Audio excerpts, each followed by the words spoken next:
نو چې د هغې په مقابل کې هغه جنت هم معلوم کړو چې هغه څه دی او څه پکې دي او د چا دپاره دی. بله دا چې جنت اوصاف مونږ واورو نو زمونږ جذبه به ډېره شي. وجه د جذبې د ډېرېدو به دی چې تاسو به ناشنا خبرې د جنت په باره کې واورئ چې د انسان د زړه ورسره الوځي سم.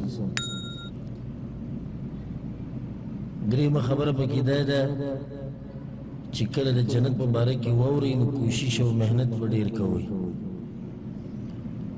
ځکه چې کوم جنت په باره کې تاسو خبرې اورئ او د ناشنا خبرې او د ناشنا اوصاف،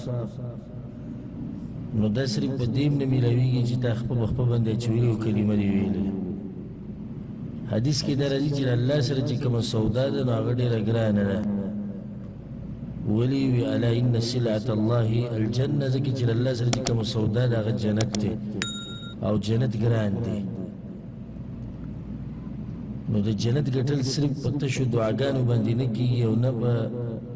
ټک خطا موز باندې او نه صرف کلمه ویل کافي کېږي، بلکې د هغې دپاره به محنت کې کوشش به کې لکه څنګه چې د ریال او د روپۍ او د ډالر دپاره کې. یو کس لا ما د اوسه پورې نه دی لیدلی چې ریالونه غواړي او کور کې ناستې خپې په خپې باندې اچولي او نه مزدوري کوي او نه کارونه کوي، دې چې له ما څوک نه دی لیدلی. د ریال او د ډالر دپاره ملکونه پرېږدي، ښځه بچي مور پلار کور علاقه کیلې هر څه پرېږدي، مسافریانې کې ته پته ده چې دا څه شی چې زه ګټل غواړم دا ګران دی، د دې میلاوېده دومره اسان نه دي. نو د هغې لپاره باید یې محنت کوي او هغې لپاره باید یې کوشش کوي. نو دغه شان دا جنت دی. موږ د جنت په باره کې زموږ دا سوچ دی که بس دا یو بازار دی لکه څنګه چې دلته بازارونه لګي او هر سړی وبهې ګرځي. دا جنت دپاره ځان له انسانان دي، د جنت دپاره اوچت مسلمانان دي. اگر که زمونږ د اعمال د جنت قیمت نه دی، دا خبر مونږ بار بار بیانه کړې، زمونږ د اعمال د جنت قیمت نه دی. مخکې به راشي انشاءالله همدې مبارک بیانونو کې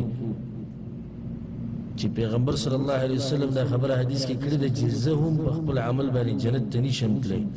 مګر دا چې الله ربانې رحم وکړي. نو چې پیغمبر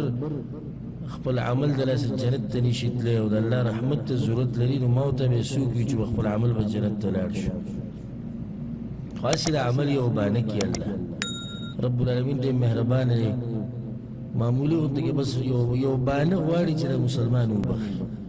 او د جنت ته ننباسي، او موږ هغه معمولي کار هم نشو کولی. د دنیا لپاره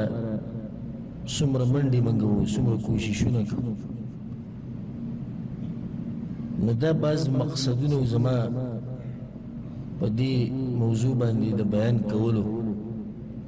د هغې لپاره بیا ما یو کتاب غوره کړو چې هغې ته ویل کېږي نونیت ابن القیم رحمه الله. د امام ابن القیم رحمه الله کتاب دی، په کې هغه د جنت اوصاف ذکر کړي دي، تقریبا څه د پاسه 600 شعرونو کې، څه د پاسه 600 شعرونه دي او په دې کې هغه د جنت اوصاف د قرآن او حدیث په رڼا کې ذکر کړي.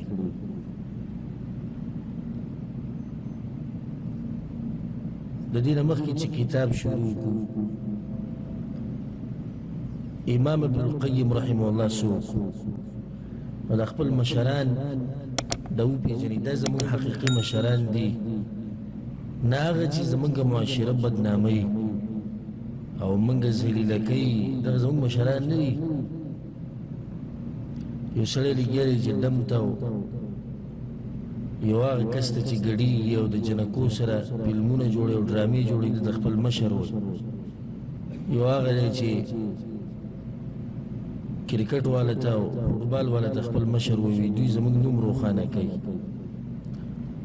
نوم زموږ روښانه کېږي په دیندارۍ سره. زموږ اصلي مشران هغه دي کوم چې د دین مشران دي، سلف چې کوم تیر شوي دي، پخواني نیکان، هغوی زموږ سرونه د عزت نه اوچت کړي.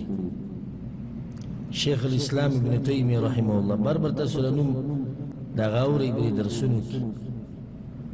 یو انګريز دا غو باره کې لیکل کړي ګوره موږ خپل مشران نه پیژنو انګريزان یې پیژني انګريز لیکلي دي وایي که د مسلمانانو په تاریخ کې صرف دا یو انسان وای نو هم د مسلمانانو دپاره دا عزت پوره و دا انګريز لیکلي ما په خپله کتلي وی د مسلمانانو په تاریخ کې چې یو ابن تیمیه رحمه الله وی نو دا د دوی لپاره کافي وه دغه عزت دوی لپاره کافي دی چې الله په دوی کې داسې انسان پیدا کړی و او موږ خپل مشران نه پیژنو حقیقي مشران امام ابن القیم رحمه الله یو فقیه امام ربانی انسان چې الله والا شیخ الاسلام ابو عبد الله دا کنیت دی شمس الدین دا لقب دی دا دین نور او دا لقب په ده باندې برابر لګي دی بعضو دا نوم یې ښودی شمس الدین او نور الدین او سیف الدین او سهار نه ماښام پورې په ګناهونو کې اخته او نوم یې داسې یې ښودی چې ته به ورته حیران شي او ده سره دا نوم لګي دا لقب خپل نوم یې دی محمد ابن ابي بکر ابن ایوب الدمشقي د دمشق مشهور دی په ابن قیم الجوزیه باندې ابن القیم دا قیم په عربي کې قیمتي ته وایي نو القیم مطلب قیمتي دی دی مشهور دی په ابن القیم باندې او دا په اصل کې یو قیمتي انسان دی امام ابن القیم رحمه الله د سفر په میاشت کې پیدا شوی و 691 هجري کې د پخوانی انسان د 691 هجري کې یعنی د نن نه تقریبا 300 سنه پس 300 کاله مخکې پیدا شوی سنه پس 200 کاله د نن نه تقریبا سنه پس 200 کاله مخکې پیدا شوی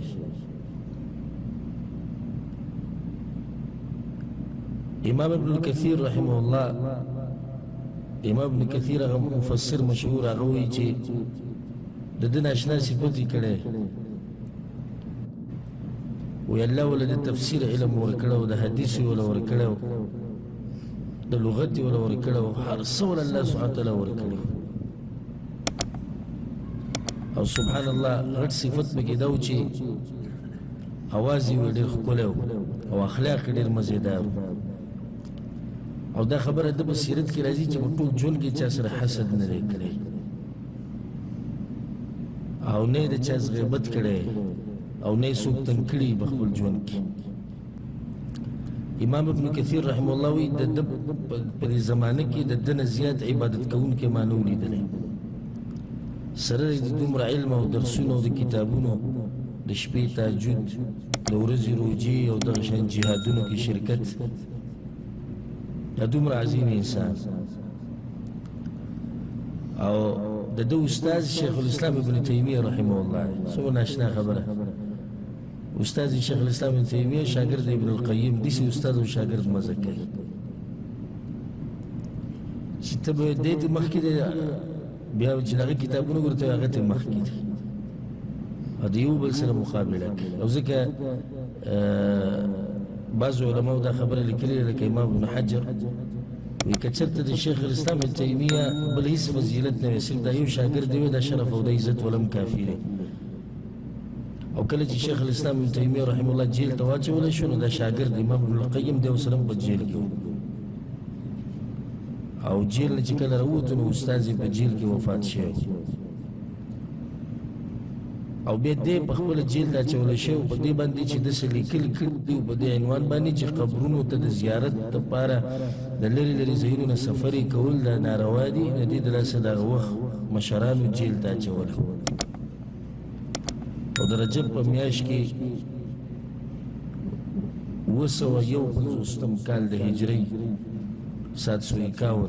په دې کې وفات شوی او سبحان الله ټول ژوند یې 80 کاله دی په 80 کالو کې د انسان هغه څه کړي دي چې انسان ورته حیران شي د ده کتابونه د امام ابن القیم رحمه الله کتابونه کته د هر چا کار نه دی دې لپاره الله خاص انسانان چې هغوی له خاص علم ورکړي چې ده به د کتاب باندې پوهېږي او د دې کتابونو لیکل داسې نه و چې هغې ته به کلونو ناست و زموږ په شان ماښام او د ماسخوتن په منځ کې به کتاب لیکو دا کوم کتاب چې موږ اوس وایو دا نونیة ابن القیم باندې مشهور دی دې نوم دی الکافیة الشافیة فی الانتصار للفرقة الناجیة کافی او شافی جواب په مرسته د هغه فرقه کې چې قیامت په ورځ به کامیابی لکه د سلفیانو د اهل حدیثو د حقیقي اهل سنت والجماعت عقیده به کې بیان کړی د دې وجې څه د دې کتاب د لیکلو تاسو به ورته حیران شئ د ده سره یو کس مناظره وکړه د الله په صفاتو کې نو د هغې نه بعد د په ذهن کې رالو چې راشه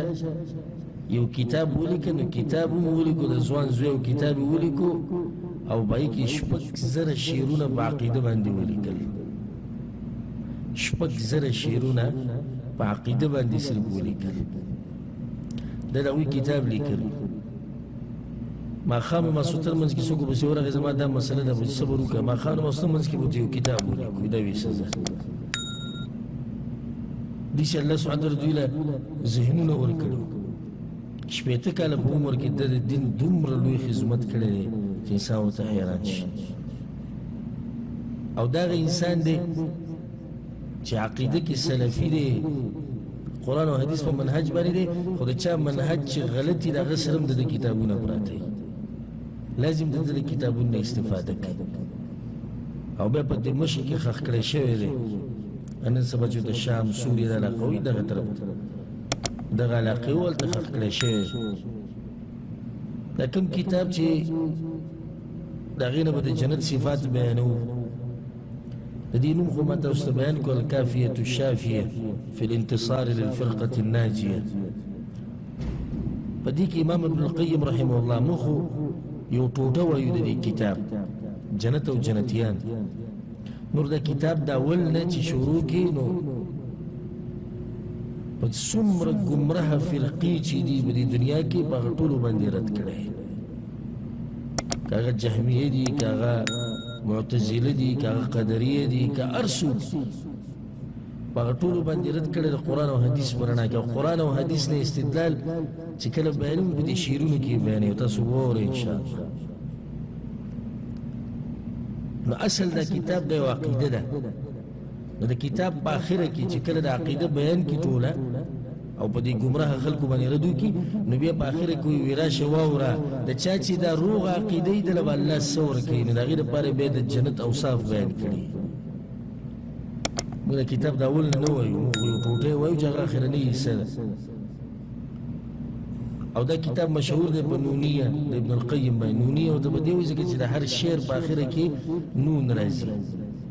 نو دې ته نونیه وایي تاسو به واورئ د هر شعر په آخره کې نون راځي په دې کې تقریبا 6,000 اشعار دي څه کم 6,000 شعرونه یې لیکلي د ناشنا دماغ والله العظیم زه ورته حیران یم کتاب لیکل اسې ګران کار دی بیا کتاب لیکل په شعرونو کې او بیا په فرقو باندې رد کول نو د هغې دپاره به داسې شعر لیکي چې ستا په دې شعر هم څوک رد ونه کړي دومره عظیم انسان دومره اوچت انسان بیا د دې شعر و شاعري خپل علم د دې بحرونه هغه مسله باندې علما پوهېږي او د شاعران پرې ښه پوهېږي هغې له زه نه ځم خو د دې منظومې چې کوم بحر دی نو هغې ته البحر الکامل ویلی کېږي العروض والقافیه دا یو علم دی چې شعر به څنګه جوړی او ډېر ګران علم دی موږ ویلو یو وخت کې او ما ته خو خپل ځاني چې ګران نو دا علم راته ګران نور راته اسان کتابونه او مسلې خو دې کتاب له چې برالو د عروض او د قافیه او د شعر او شاعري ده نو دې به تنګول شعر به څنګه جوړی او دا پلانې بحر دی دا پلانې بحر دی دا کړه به د هغې سره څنګه ملاوي او دا به دې سره څنګه ملاوي او دې د ځوان زوی کې 6,000 شعرونه لیکلي باقي کې عقیده بیان کړې ده د ده استاد چې شیخ الاسلام ابن تیمیه رحمه الله هغه بس یو کس راغلی او تپوس یې ترې وکړو په شعر کې په خپل جومات کې ناست تپوس یې ترې وکړو په شعر کې بیا به یو اعتراض وکړو د جواب چې هغه ورکوو داسې نه چې لاړه کور ته ویلي کو بیا راوړو بیا ورته یې جواب واوره اقا شعر کې شروع وکړه او کم ټکی چې د هغه په شعر کې اخرنی راتو دی بل خپل کې م راوستو او په شعر کې ورته جواب ورکړو په اخره کې ورته دا ووایي ګوره یاد ساته چې موږ شاعران نه یو دا صرف بس هغه کوشش کوو داسې علما هم د دې ځمکه په دې خېټه کې پراته دي الله یې داسې علم موږ ته نصیب کړي والله سبحانه وتعالی ورسره زموږ ملاقات په جنت الفردوس کې وکړي والله دې زموږ بچي د امام ابن القیم رحمه الله په شان قیمتي کړي والله دې هغوی ته داسې مبارک علم نصیب کړي څه خرمان په دې علم پسې انسان کې خو چې کله د علم قدر ورته معلومي ستا عوام دوی سره د علم قدر دومره نه علم نه پېژني څوک علم پېژني د هغه نه تپوس کوي علم څه ته وایي هغه سره د علم قدر یو مسله چې انسان اوري انسان ورته حیران شي ښه د جنت صفات او د جنتیانو صفات دومره ناشنا تفصیل په دې کې امام ابن القیم رحمه الله کړی د جنت نومونه د جنت دروازې د هغې اندازه به څنګه وي بیا چابي څنګه ده د ور به کولاوی څوک دننه پکې څه دي د حورو صفات د اوبو صفات د پیو صفات د الله سره ملاقات د پیغمبرانو سره مجلس پای کې بازار دا ټول صفات یې بیان کړي دي تقریبا سره پاسه شپږ سوه شعرونو کې الله سبحانه وتعالی موږ له توفیق راکړي او ژوند راکړي چې دا پکې ټول بیان کړو د هغې نه مخکې چې موږ دا خبره شروع کړو د جنت مبارک کې نو دا خبره یاده ساتئ ټولو مسافرو ته دا نصیحت دی ټولو مسافرو ته دا نصیحت دی او زما د دې مسافرو ټکي نه دا مراد وانه لئ کوم چې د پاکستان یا افغانستان نه بهر دي مسافرو ته یعنی په دنیا کې چې کوم دي ټول مسافر په خپل کور کې چې ته دننه ناست یم ته مسافر یې موږ ټول یو لار باندې روان یو یو پل باندې تېرېږو هغه پل موږ میلاوی د آخرت سره صرف دې دپاره دا پل دی نور دا پل د اوسېدو دپاره دلته نه دی چې ته په دې پل باندې ډډه ولګوه او اوده شي په دې پل باندې موږ تېرېږو نږدې یو چې ورسو ډېر غافلان لا په دې سوچ کې وي سفر اوږد دی او एकदम بیا هغه سفر ختم شو ناشنا خبره په دې سفر کې دا ده چې د ختمېدو وخت یې نه دی معلوم دا پکې ناشنا خبره ته به کېدای شي لګیا به دنیا کې به مست او بس एकदम به الله طرف نه اعلان وشي ورسېدی ګوتې به چې زه را رسېدلی اوس په نیک عمل سره رسېدلی دا خو एकदम سفر ختم شو نو دا سفر دی داسې کېدای شي اوږدی سفر د باندې ختم شي کېدای شي اوږدی او سفر د باندې ختم شي کېدای شي په یو عبادت کې سفر د باندې ختم شي څو ورځې مخکې یو عالم د اردن علاقې وفات شوی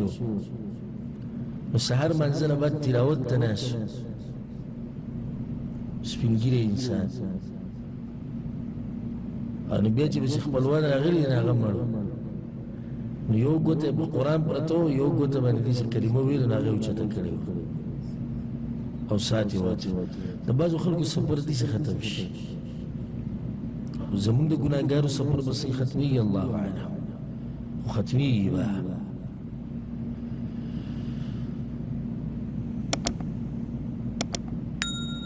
د سوچ خبره چې زمونږ دا سفر به څنګه ختمېږي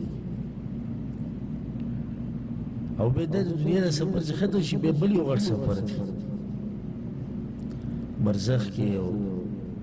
بیا الله ته ودرېده او څه غټې خبرې پاتې دي او ډېر غافله یو موږ الله په قرآن کې وایي ثم رد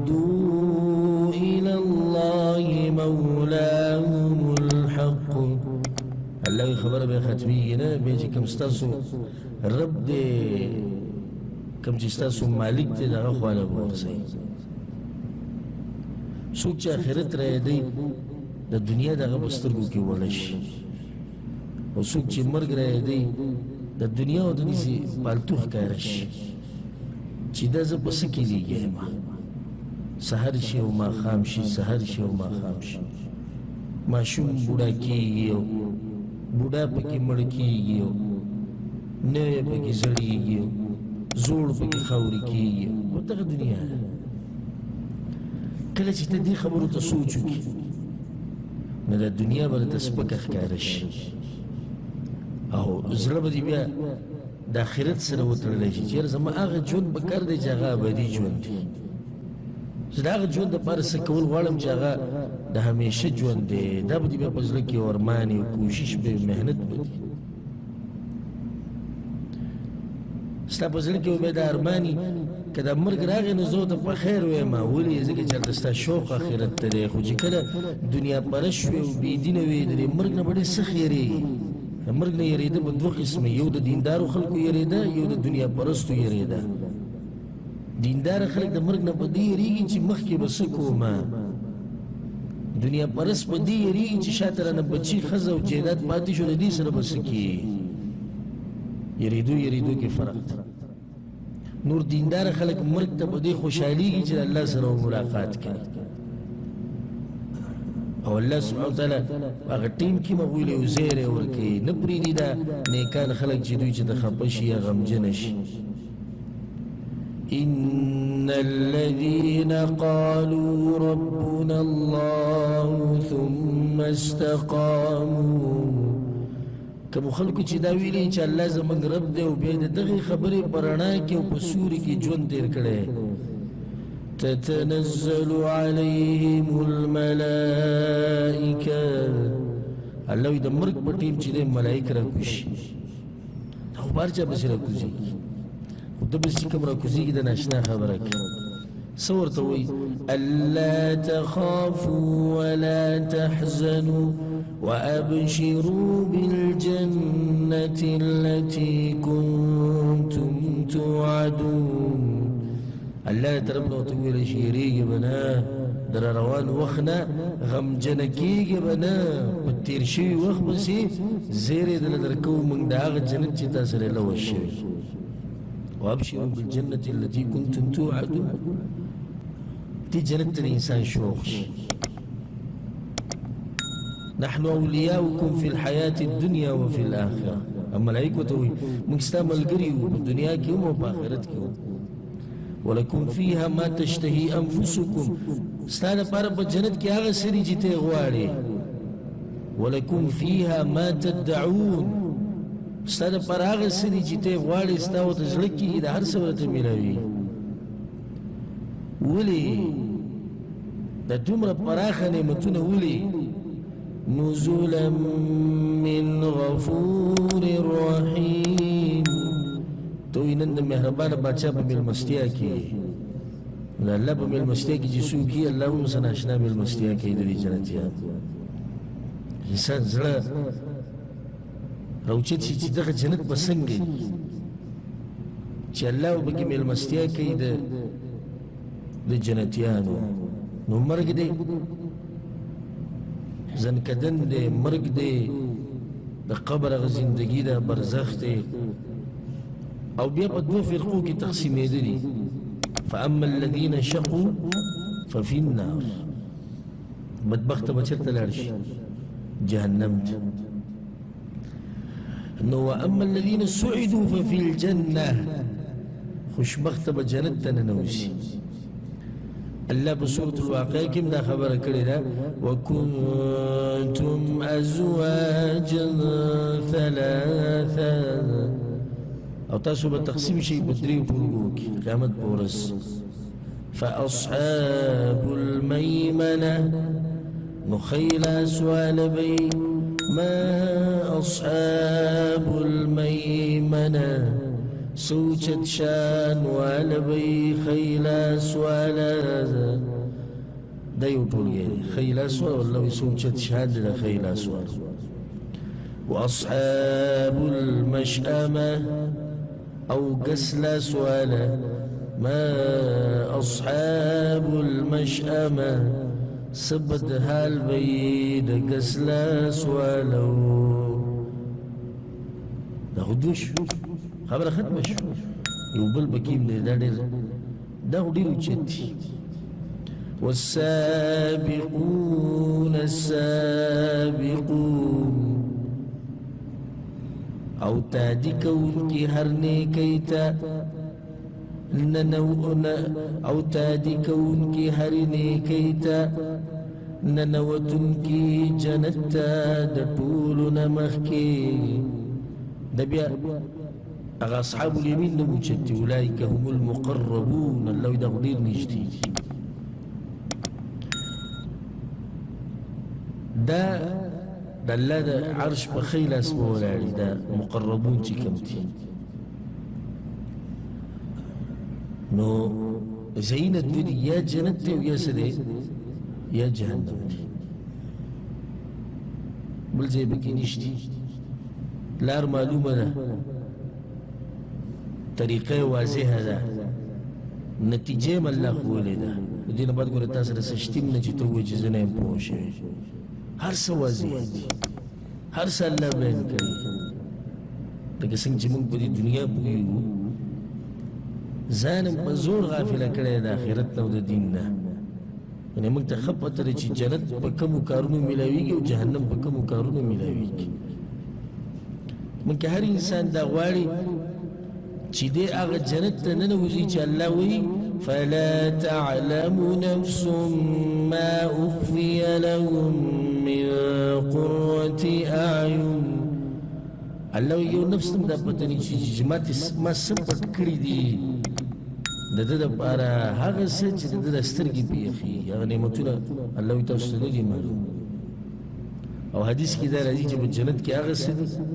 چې هغه نه یې سترګې لیدلي دي نه یې غوږ اورېدلي دي او نه په زړه کې د هغې سوچ چېرته تېر شوی دی په زړه کې سوچ هم نه یې تېر شوی او ته چې د جنت په باره کې څومره موچت سوچ کې جنت د دې نه موچت دی نو په دې مبارکو بیانونو کې د دغه یو مقام تذکره به کوو یو نهایه هغه جهنم د الله دې موږ ساتي او د هغې تفصیل ما په ډېرو بیانونو او درسونو کې کړی د جهنميانو عذابونه او دغه شان د جهنميانو ارمانونه ټول خبرې ما بیان کړي او دې کې به ان شاء الله د جنتیانو تذکره کوو الله سبحانه وتعالی دې به موږ هم شمار کړي اگر که قوم را ډېر مخکې تللی او خلک تللي دي مخکې او صرف دغه کله چې سورلۍ منډه وي او دوړه شاته پاتې صرف هغه دوړه ښکاري خو بیا هم د الله نه امید ساتو چې په دغه لار روان یو نو الله که رانه تپوس کړي قیامت په ورځ چې ډېر شاته وي نو دغه به وایي چې یالله شاته وو خو په هغه لار وو شاته وو خو په هغه لار وو کمزوري وو په عمل کې خو بیا مغه لار مو راټینګه کړې وه روان وو کله په خپاړو کله په ملاسته کله مو ځان راښکودو کله څه خو په هغه لار روان وو نور دغه چې کوم قومونه دي د پخواني او تلي ډېر مخکې الله سبحانه وتعالی دې ما له توفیق راکړي چې زه د حق ښه واضحه کړم تاسو ته او الله سبحانه وتعالی به موږ ټول له توفیق راکړي په هغې باندې د عمل کولو او دا زما الله به دې خبره ګواهي دا ټول زما تاسو سره محبت دی د الله د دین دپاره او نه موږ په دې باندې چا نه پیسې غواړو نه چاندې غواړو نه چاته خدمتونه وایو دا هر څه چې زه بیانوم درسونه کوم دا صرف او صرف د الله د رضا دپاره او تاسو سره محبت د لاسه یعنې زه دا هم کولی شم چې د جمعې شپه ده په چکر باندې وځم او واړه به وځم ځان سره یا د ملګرو سره ګپ شپ ولګو اکثر ملګري ما ته ووایي تا کې دا صفت دی چې ته بهر ته نه وځې ته چکر وله نه ځې بعض له ته غوسې شوي ته په ځوانۍ کې د ځان نه بوډا جوړ کړی کور نه نه خوځي زه هغو ته جواب کې دا وایم چې یو درس زما نه پاتې کېږي زما د زړه غوښې پاتې کېږي څومره کسان انتظار کوي دې درسونو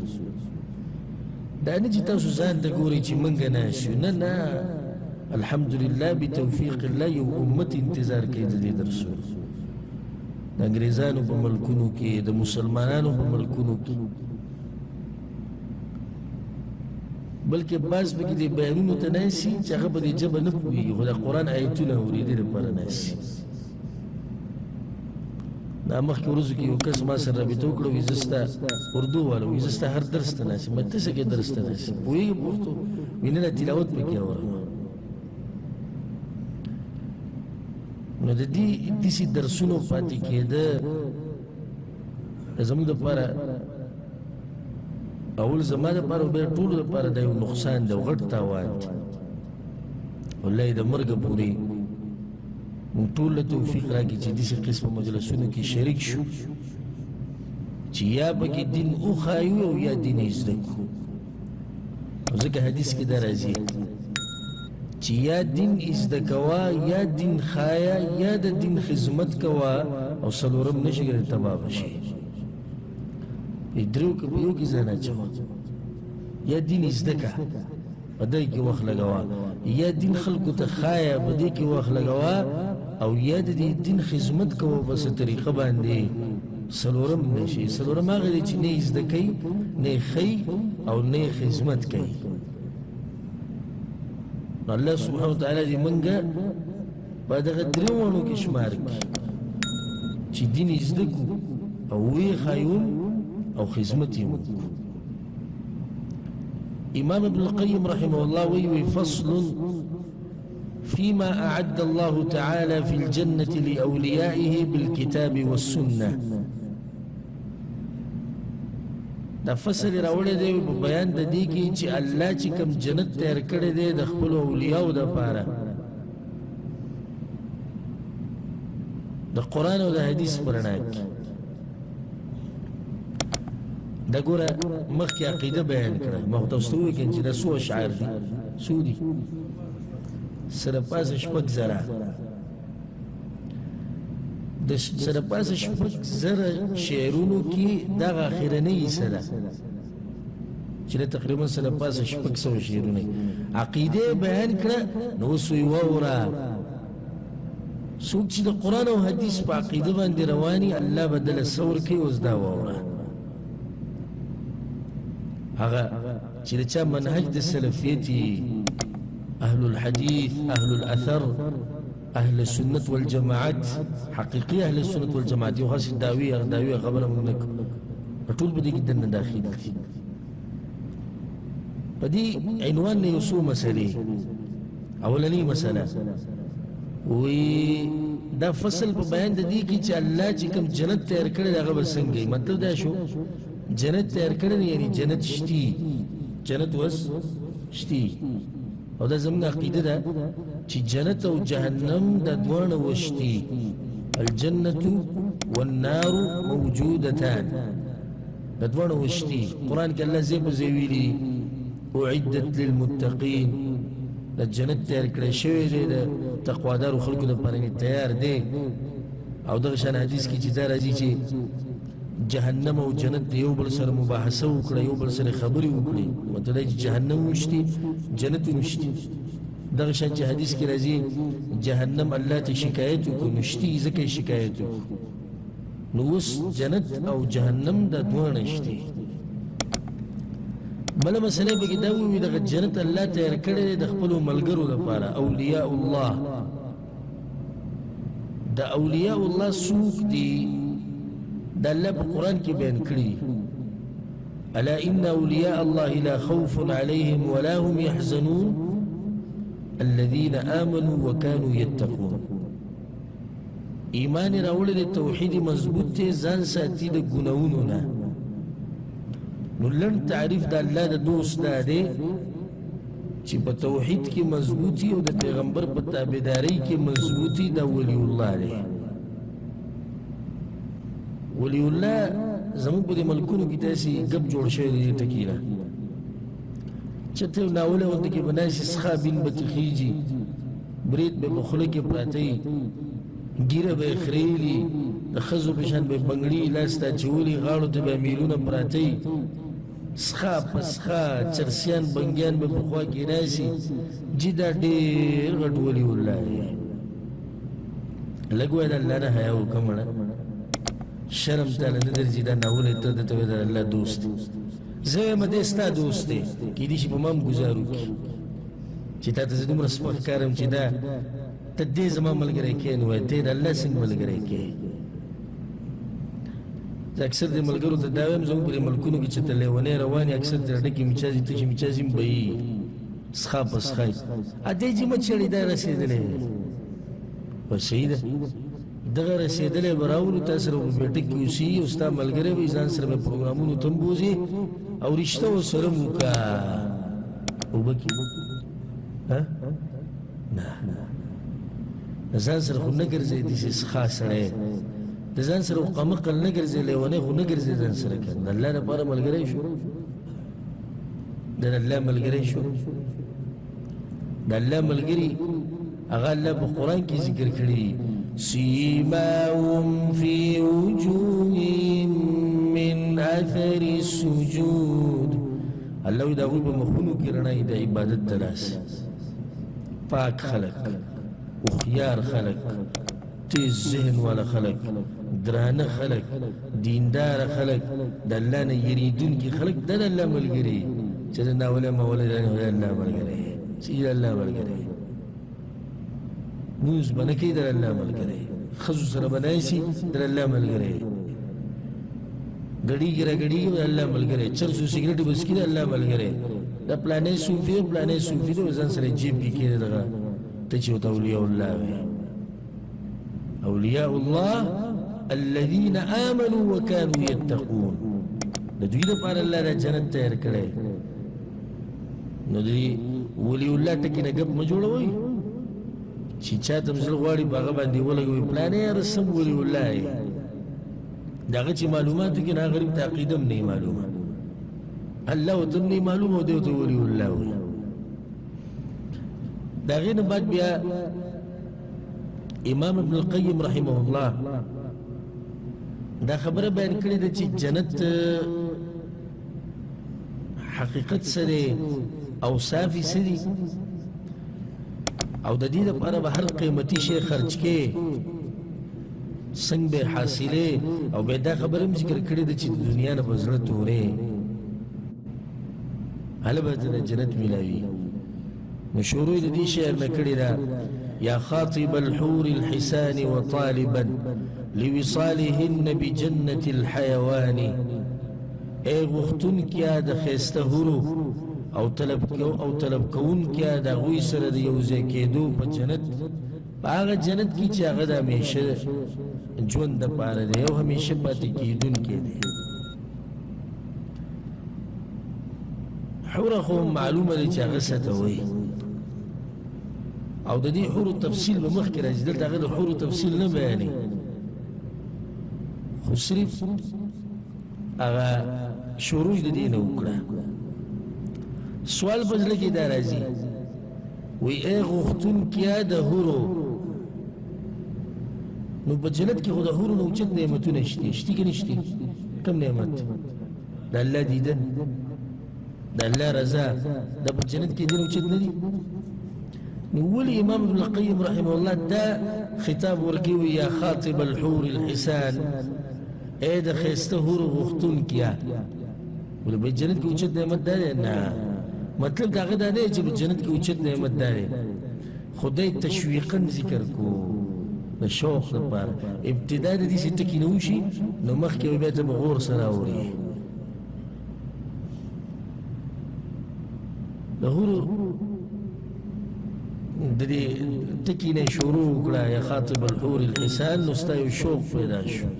نور مطلب دا نه دی چې په جنت کې یو ښایسته شی چې دغه حورې دي نه په جنت کې ټول اوچت نعمت هغه د الله سبحانه وتعالی دیدن دی او د هغې تفصیل روان دی چې دا دیدن به څنګه کېږي او په کم کم وخت کې وکیږي او څنګه به الله راښکاره کیږي جنتیانو ته ټول تفصیل به انشاءالله په دې بیانونو کې راشي وطالبا لوصالهن او غوښتون کې د دې چې یو ځای شي د دوی سره بجنة الحیوان په هغه جنت کې چې هغه همیشه پاتې کېدونکی دی دا خو موږ ټول غواړو که نه غواړو که نه غواړو حورو سره یو ځای کېده په جنت کې په هغه جنت کې چې همیشه پاتې کېدونکی دی حیوان مطلب دلته دغه حیوان نه دی حیوان مطلب چې همیشه پکې حیات دی ژوند پکې دی لك الله آخرة مبارك وإن الدار الآخرة لهي الحيوان او يقينا جون آخرة وكور آخرة من شبه تكيدون كي كور بيوي لو كنت تدري من خطبت وما طلب تبذلت ما تحوي من الأثمان كچرت تپوي دي چه تسوق واري تاتو وګورئ وی کچرته ته پوهېدې چې دا ته څوک غواړي او څه شی طلب کې نو تا به خرچ کړی وې هغه څه چې تا سره دي که قیمتي دي او که سپک دي خو هغه هر څه به دې ورکړی وې لو كنت تدري کچرته تا ته پته وې من خطبت وما طلبت دا ته څوک غواړي او د چا په طلب کې لګیې بذلت ما تحوي من الأثمان تا سره چې قیمتي څه دي دا ټول ولې خرچ کړی وې چې انسان په دنیا کې او یو ښایسته جنۍ ویني او په هغې پسې ولګي او هغې تعلیمونه هم کړي دي او علمونه هم کړي دي او جیداد ورسره هم د اوچته زنانه ده نو د دې د حاصلولو دپاره به د ډېر محنتونه کوي که نه خپل په خپل باندې واچوي او ناست به نه کیدای شي دا اولنۍ جرګه چې دی ولیږي هغوی را واپس کړي خو دی به بیا دویمه درېیمه د هغې دپاره به محنت کوي کوشش به کوي ځکه چې ده ته د هغه جنۍ حقیقت معلوم دی کومه چې دی غواړي نو دلته تا ته امام ابن القیم رحمه الله وی که تا ته پته وی د دغه حورو کومې چې ته غواړې نو تا سره چې قیمتي څه دي د هر څه به دې ورکړی وی قیمتي څه قیمتي هر څه نه قیمتي مونږ سره زمونږ دا ژوند دی نو د دې جنت دپاره خلکو دا ژوند هم خاوري کړی دی دا پوره ژوند چې الله مونږ له دا جنت راکړي أو كنت تعرف أين مسكنها جعلت السعي منك لها على الأجفان او کچرت تا ته دا پته وی چې دا حورې اوسېږي په کوم ځای کې یا تا ته دا پته وی چې دا جنت د اوسېدو دا ځای په کوم ځای کې دی نو تا به کوشش کړی وی په مزل کې نو که په خپو باندې نشوې تلی نو په زنګنانو به روان وې که په زنګنانو نشوې تلی نو په خپاړو به روان وې که په خپاړو نشوې تلی نو په کوناټي به دې راښکودې روان به وې او که دغه هم نشوې کېدې نو په سترګو به دې سفر کړی دا باڼه نه دي د اجفان وی باروی کې تا به په دې بڼو باندې سفر کړی په انسان کې د ټولو نه کمزوری شي هغه دا باڼه سترګې نو که تا ته د جنت قیمت معلوم وي او د حورو قیمت ته معلوم وي او د حورو د اوسېدو ځای درته معلوم وي نو تا به دومره محنت کړی وي چې په دې بڼو به دې سفر کړی وي خو ځان به دې جنت ته رسولی وي ولقد وصفت طريق مسكنها فإن رمت الوصال فلا تكن متواني او ما عقیده بیان کړه غلار می تاسو ته وخوا یعنی امام ابن القیم رحمه الله اشاره کوي هغه عقیده ته کوم چې دینه مخکې بیان کړه ما تاسو ته غلار وخوا هغه عقیده می ته وخوا چې څوک اوسېده غواړي په دې جنت کې نو دغه عقیده وي فإن رمت الوصال کته غواړي چې یوځای شي د دې حورو سره او کته دا غواړي چې د جنت ته ورسي فلا تكن متواني نو سستي به نه کوې ورې الله اکبر دا به نه کوې سبا وبېږه او مړه چې بوډا شمه بیا به توبه وباسو امام القیم رحمه الله وایي جنت غوښتونکی دا خبرې نه کوي چې سبا او بل سبا د جنت غوښتون کې او د حورو غوښتون کې دا ټکي نه استعمالوي چې کله مې بچی وشي بیا به توبه وباسم ګیره به پرېږدم کله چې بوډا شم بیا به ګیره پرېږدم توبه وباسم نه فلا تکن متواني لیټ کېږه به نه او سستی به هم نه کې د هغې دپاره به محنت کې کوشش به کې سحر ماښام نو ځکه یې تا ته څه ووي اسرع وحث السير جهدك انما مسراك هذا ساعة لزماني نو بیا تعدي وکړه او د خپل مزل لږ تیز کا کوشش کوه ناشنا خبره یې دا کړې ده سبحان الله و یقینا ستا دا مزل یو ساعت دی د زمانې دې څه مطلب شو مطلب د دې دا دی یو ساعت د زمانې یعنی ستا دا ژوند چې ټول روانې که د ټول شپېته کاله او یا کاله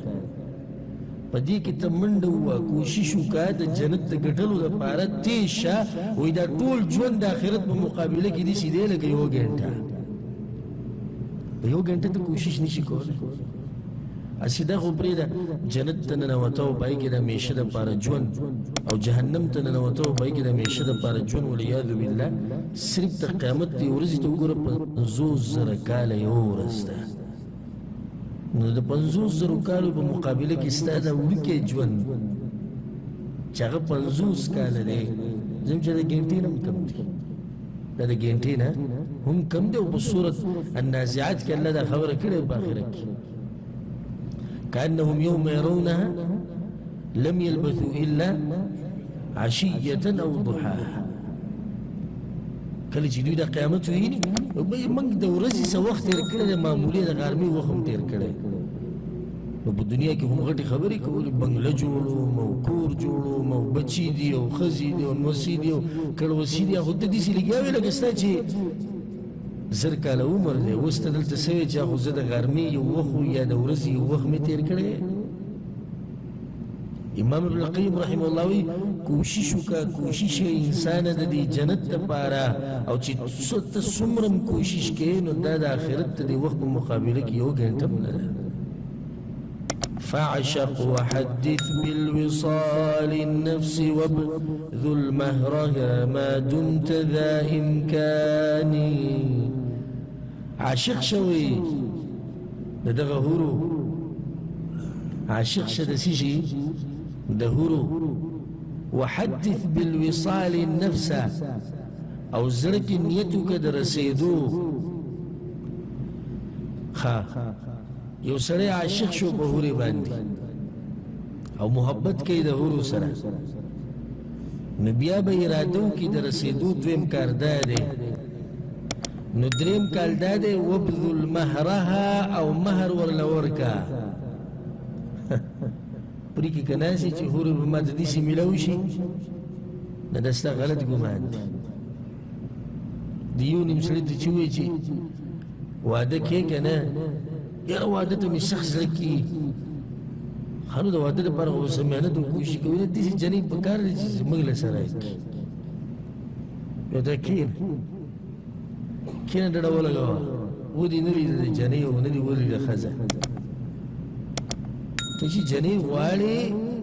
هغې دپاره به یو څو کارونه کړي یو خو به اراده کې پخه دا جنۍ به ستا خوښه اراده به کې بیا به مهر ورکې ما دمت ذا امکاني چې څومره دې وسي او طاقت دې شته امام ابن القیم وایي دا مهر ورکوي او مهر د حورو هغه ایمان دی او نیک عمل دی دای مهر دی نور څه د الله نه غواړي د دغه اوچتو زنانو مهر هغه ایمان دی او د پیغمبر صلی الله علیه وسلم تابعداري او نیک عمل نو عشق وکړه د حورو سره بیا د هغې نه باید اراده وکړه د میلاوېدو د دریم کار به څه وکړي مهر بوله بیا ګوري بغیر مهر نه جنۍ میلاوېږي نه میلاوېږي ته چې د دنیا کې دا دنیا والا زنانه ځان له ګوري دا به تکه توره مي دا به بدرنګه مي سبق به هم نه وي ویلی ناسته پاسته به ولم نه ورځي هېڅ به ولم نه ورځي خو ته یې راوستی شي د پلار د کور ناسي نشي راوستی مهر به ورکوې نو دا هورې به ته داسې میلاو شي دې دپاره به څه محنت کې کوشش به دلته د عشق ټکی استعمال کړی دی او د عشق ټکی انشاءالله تفصیل یو څو شعرونو باندې ته بیا کوو چې ولې امام ابن القیم رحمه الله د عشق دا ټکی دلته استعمال کړی. الله اکبر. ناشنا مهر خوله دی په دې روان شعر کې وجعل صيامك دون لقياها ويوم الوصل يوم الفطر من رمضان. روجه ونیسه وی د هغې د ملاقات نه مخکې څه ونیسه روجه ونیسه امام ابن القیم رحمه الله وی او په کومه ورځ چې ورسره میلاو شوي نو هغه ورځ به یوم الفطر من رمضان دغه ورځ به د روجه ماتي د رمضان نه عید الفطر ته عید الفطر وایي که نه ولې روجې خلک ماتي کېږي نه یو سړی وایي امام ځان له نونیت ابن القیم راوړې ده په کور کې او ترجمې یې مې شتي کېده ځان سره ترجمه هم ګوره خانده ورته بیا ځکه چې پوهېږي وبې نه لازم به علماو ته زنګنان ماته وایي دی ترجمه ده دې څه مطلب دی روجه ونیسه اوس امام ابن القیم دومره اوږده روجې نیسي چې مرګه پورې به زه روجې نیسم نه روجه په دوه قسمه یاد یې ساتئ یو هغه روجه ده کومه چې معروفه ده د سحر د راختو نه نور ډوبېدو پورې د خوراک څښاک شهواتو نه به ځان منع کړي دویمه هغه روجه ده چې د ګناهونو نه به ځان منع کړي نو تا ته وایي روجه ونیسه د ګناهونو نه ماتوم به کله دا روجه وي کله چې دغه هورو سره میلاو شي دغه ستا اختر دی که نه یعنې دا ټول ژوند ستا د رمضان میاشت ده اختر به کله راځي چې کله جنت ته ننوتې بیا روجه ماته خو د هغې دپاره به روجه نیسي روجه به نیسي د حرامو نه به ځان منع کړي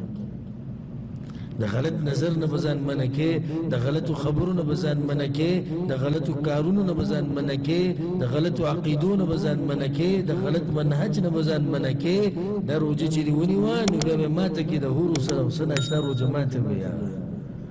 الله یې موږ ټولو ته نصیب کړي. عثمان بن عفان رضی الله عنه ظالمانو خوارجو سلویخ ورځې یا 50 ورځې د هغه د کور نه چاپېره ګیره اچولې وه نه یې ورته خوراک پرېښودو نه یې ورته څښاک پرېښودو او په کومه ورځې چې شهید کو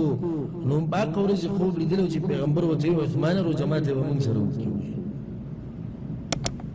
نن به روژه ماتی موږ سره کړي ولې ځکه چې عثمان بن عفان صرف هغه روژه نه ده نیولې چې اوبه یې نس کړي یا چې دی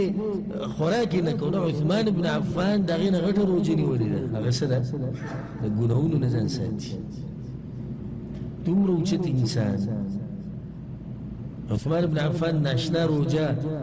حرام خو پرېږده خو حرام دی خو به پرېږدي خو دا خبره به یې کوله وی کله چې زه اودس ماتی کومه یا لامبه مه زه ځان ته نه ګورم چا ورته ویې ولي وي د الله نه حیا راځي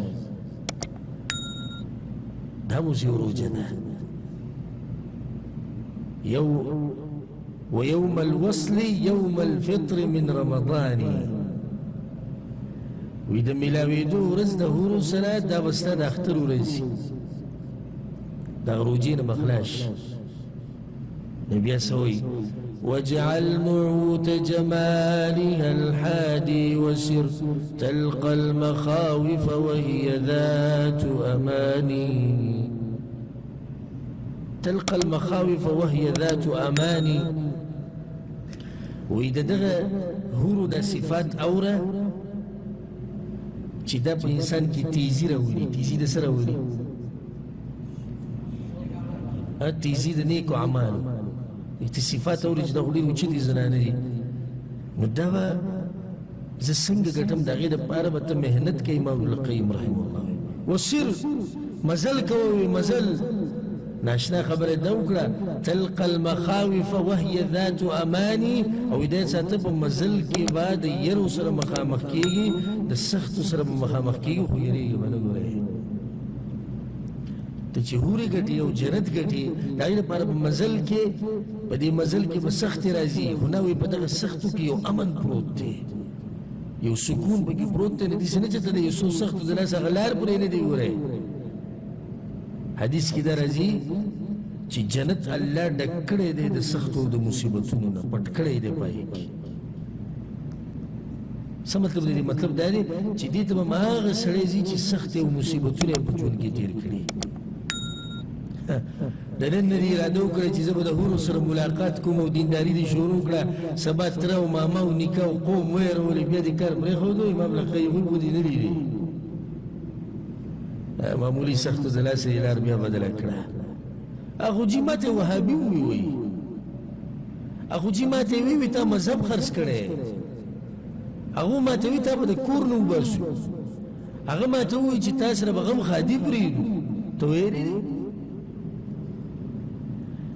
نو بیا یاده ساته چې څوک یېرېږي د دې مصیبتونو نه او د دې سختو نه او صبر نشي کولی په دې کې او د دین هغه پړی پرېږدي په دې مصیبتونو کې امام ابن القیم وایي دی دغه جنت ته رسېدی هم نشي چې خو ډېر نعمتونه دي دا نعمتونه یې چې په اسانه خو نه میلاوي اوس د دې نه بعد امام ابن القیم رحمه الله د دنیا سپکاوی بیانوي د جنت تفصیلی صفات چې کوم شروع کیږي خو پر روان اشعارو کې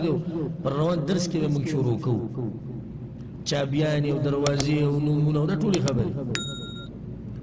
خو تا ته د هغې نه مخکې د دنیا سپکاوی بیانوي او غوږ ورته کښېږدی والله العظیم که دا اشعار په غور سره واورېدو که نه د دنیا نه به مو دا زړه بلکل تور شي او آخرت ته به دې بیا شوق سوى امام القيم رحمه الله لا يلهينك منزل لعبت به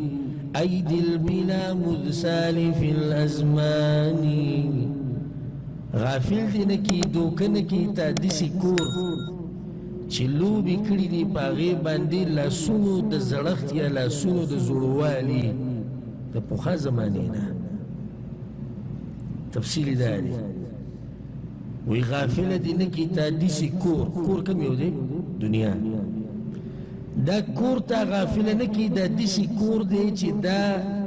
پا دی کور بانی لوبی کری دی فنا کېدو یعنی پا دی کور بانی دا فیصله شوی دی چې دا بختمی کی کل من علیها فان سچی دی اللہ وی دا بخفنا کی امام ابن القیم رحمه الله وی دا کور دی دوکه نکی گوره دا خو د پخوا زمانې نه په دې باندې لوبې شوي ختم شوی دا به ختمېږي چې ته دوکه دې نه کړي دا دنیا وګورئ هغه د جنت تذکره شروع کړې ولاړ پکې دنیا ته وجه دا وه چې د دنیا شوق دې د زړه نه نه وي ویستی د آخرت شوق ستا په زړه کې نه پیدا کېږي او علي بن ابي طالب رضی الله عنه به دا خبره کوله وایي د دنیا هم بچي شتي او د آخرت هم بچي شتي خدا نشي کېدی چې یو سړی دې د دنیا په بچو کې وي او د آخرت په بچو کې دي دا نشي کېدی لازم به یو ته اوړي یا خو به د دنیا په بچو کې او یا به د آخرت په بچو کې نو ځکه تا ته امام ابن القیم رحمه الله نصیحت کوي وایي دغه کور دې دوکه نه کړي دا کوم چې زړېدو طرف ته روان دی د نړېدو طرف ته روان دی د فنا کېدو طرف ته روان دی د خاورې کېدو طرف ته روان دی دا دې چې ته دوکه نه کړي بيسوي فلقد ترحل عنه كل مسرة وتبدلت بالهم والأحزان يقينا ويكوچ کړي د دې دنیا نه هرې خوشحالۍ او دغه کور نه هرې خوشحالۍ او بدل کې پریخي دي غمونه او سوچونه او فکرونه او خفګانونه څه ناشنا حقیقت ویلې په دنیا کې خوشحالي شته ها صرف غم دی او درد دی او تکلیف دی او سوچ دی او فکر دی نو وی چرته د غمونو د دنیا خوښه نه کي ګوره او چرته د غمونو د سوچونو د فکرونو د کور په آخرت باندې دی له ترجیح ورنه کي لیونی به چې د غمونو کور رالی او د خوشحالو کور هغه خرڅوي نو تا ته وی د دې دنیا نه د دې کور نه خوشحالو کوچ کړی دی په دې کې غمونه دي مصیبتونه دي تکلیفونه دي امتحانونه دي او دا خو الله په قرآن کې ویلي چې ما د ځمکې اسمانونه پیدا کړي دي لپاره دي چې زه تاسو باندې امتحان وکړم په تاسو کې څوک ښایسته عمل کړي سجن يضيق بصاحب الإيمان لكن جنة المأوى لذي الكفران وإلى الدنيا جيل دي چی تنگ شوی دي پا ایمان والا باندی خدا دا چی جنت تا اسیدو دے دا کافران دا پارا اگا حدیث تا اشارہ کرے دا چی دنیا الدنيا سجن المؤمن دنيا دا مؤمن سدے جیل دے و جنت الكافر و دا کافر جنت تزور کافرانی نہیں کنا سمرا ازاد جون چی سیز لغوار اگا موتا دیو جیلی جون تیرو سکر دا خبر ہے دا ساتی دا بازوی زمان پا شریعت کی حریت تے عام تکے بنے حریت زمان پا دین کشتی خو آغم پا حدودو کی دن نا نور اللہ منگ لدیس حریت ندے را کڑا چی ستا سو کوئی آغا بکوئی بلکہ یو قانون دے قرآن و حدیث دے پرانا کی بجون تیرے جیل ستا ہوئی خودی تا ہوئی کرے یو جیلی پروت تے با جیل کی خمزدار خوب کے دس دس دس دس وری و تو ٹک روزا لکا پیشی دا دیتا نگوری چی دا خوب دے یا دے ستڑے دے بیمار تب تلائی کی پروت ہوئی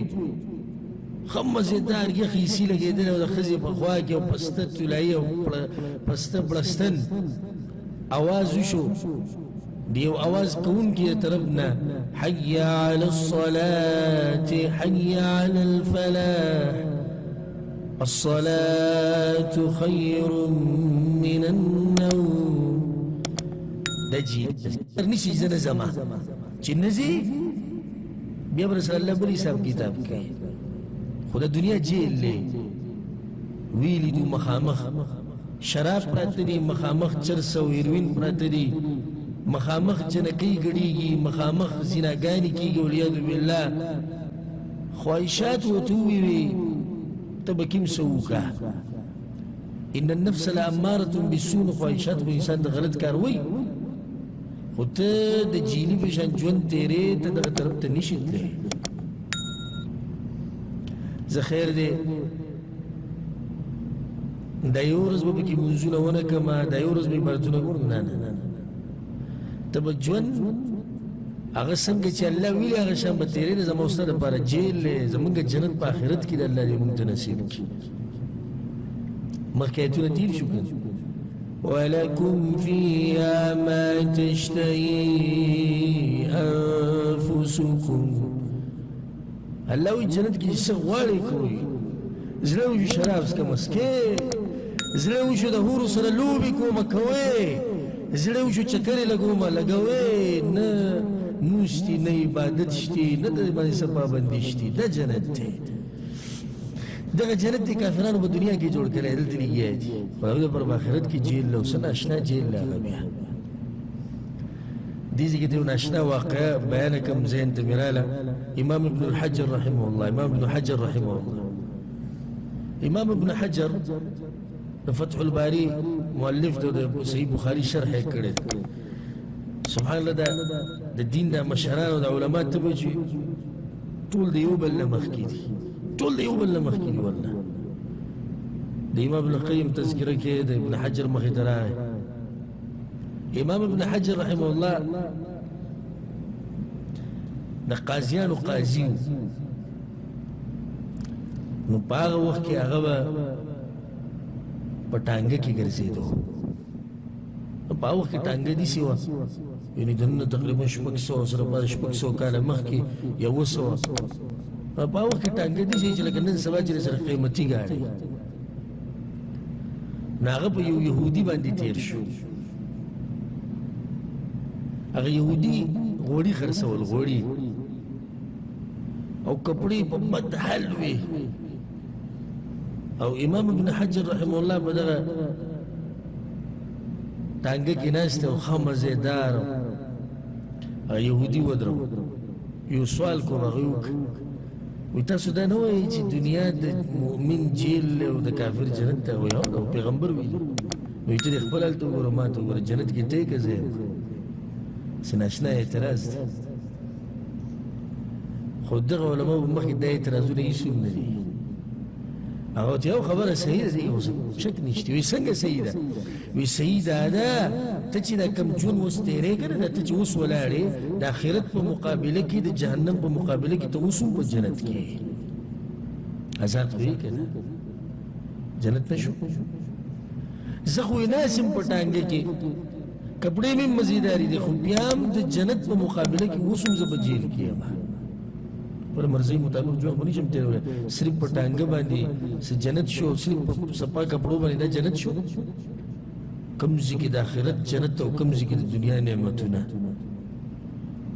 دا خو هېڅ نه دي د هغه نعمتونو په مقابله کې. دا یو واقعه مې مخې ته راغله، که چېرته څوک دا اعتراض وکړي چې فلانی مسلمان خو په سم نعمتونو کې پروت دی او موږ بل ځای یو کافر ولیدو سوال یې وغوښتو، نو څنګه دی په جنت کې دی او دی په جهنم کې او په جیل کې دی؟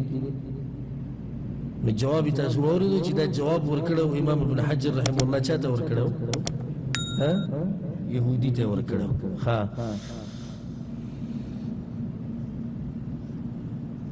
یو شعر به بل ووایو او په هغې باندې بیا درس ختم وځي، ټایم ختم شو. د دنیا خبره کوي نو وایي چې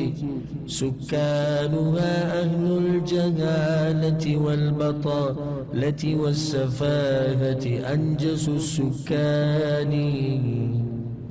اوسیدونکي د دې دنیا یا جاهلان دي یا ناراست دي یا کم عقل دي چې ډېر پلیت دي اوسیدونکي د دې دنیا. اوس که څوک د دې شعر ترجمه ووایي مطلب چې څوک هم په دنیا کې اوسېږي دا پلیت دی نه. دې ځای کې امام ابن القیم رحمه الله اشاره کوي هغه دنیا والو ته چې دنیا یې غوره کړې ده په آخرت باندې، نو امام ابن القیم وایي دا ډېر پلیت اوسېدونکي دي د دنیا. داسې خو په دنیا کې پیغمبران هم ژوند تېر کړی، صحابه کرام هم ژوند تېر کړی، په خپله پکې د امام ابن القیم رحمه الله هم ژوند تېر کړی، نو بیا دا هم پلیت و نه. مطلب دلته دا دی چې هغه د دنیا اوسېدونکي پلیت دي، کم عقل دي، لیوني دي، ناراسته دي، عقل یې کار نه کوي چې دنیا یې غوره کړې ده په څه باندې؟ په آخرت باندې. زړه خو مې کېږي چې لګیا د سهاره پورې، ستاسو زړه کېږي که نه چې سهاره پورې لګیا د جنت اوصاف والله العظیم که د زړه دې مړي انشاءالله که الله ماله ژوند راکړو ژوندی ومه او الله توفیق راکړو، نو په دې را روان اشعارو کې به تاسو هغه څه واورئ د جنت په باره کې چې دا زړه به ناس په دنیا کې دا زړه به ټوپونه وایي جنت ته، او د الله په در کې هېڅ کم نه دي. او الله مهربانه باچا دی. کله کله یو خبرې ته لازم سړی وبخي.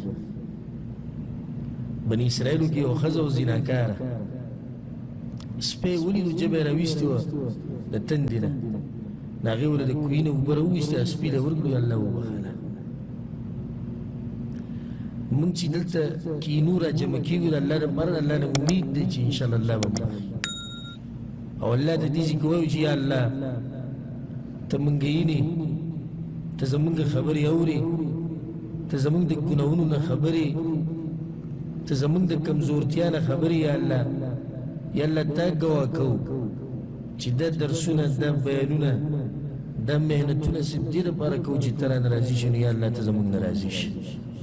الله دې زمونږ نه راضي شي، الله دې مونږ ته دغه جنتونه نصیب کړي. او الله سبحانه وتعالی دې د دنیا د دې مصیبتونو، غمونو، دردونو، فکرونو نه دې الله مونږ ساتي. انشاءالله باقي به پر روانه هفته کې چې کوم درس وي هغې کې به بیانو. هذا والله أعلم، وصلى الله وسلم على نبينا محمد وعلى آله وصحبه أجمعين.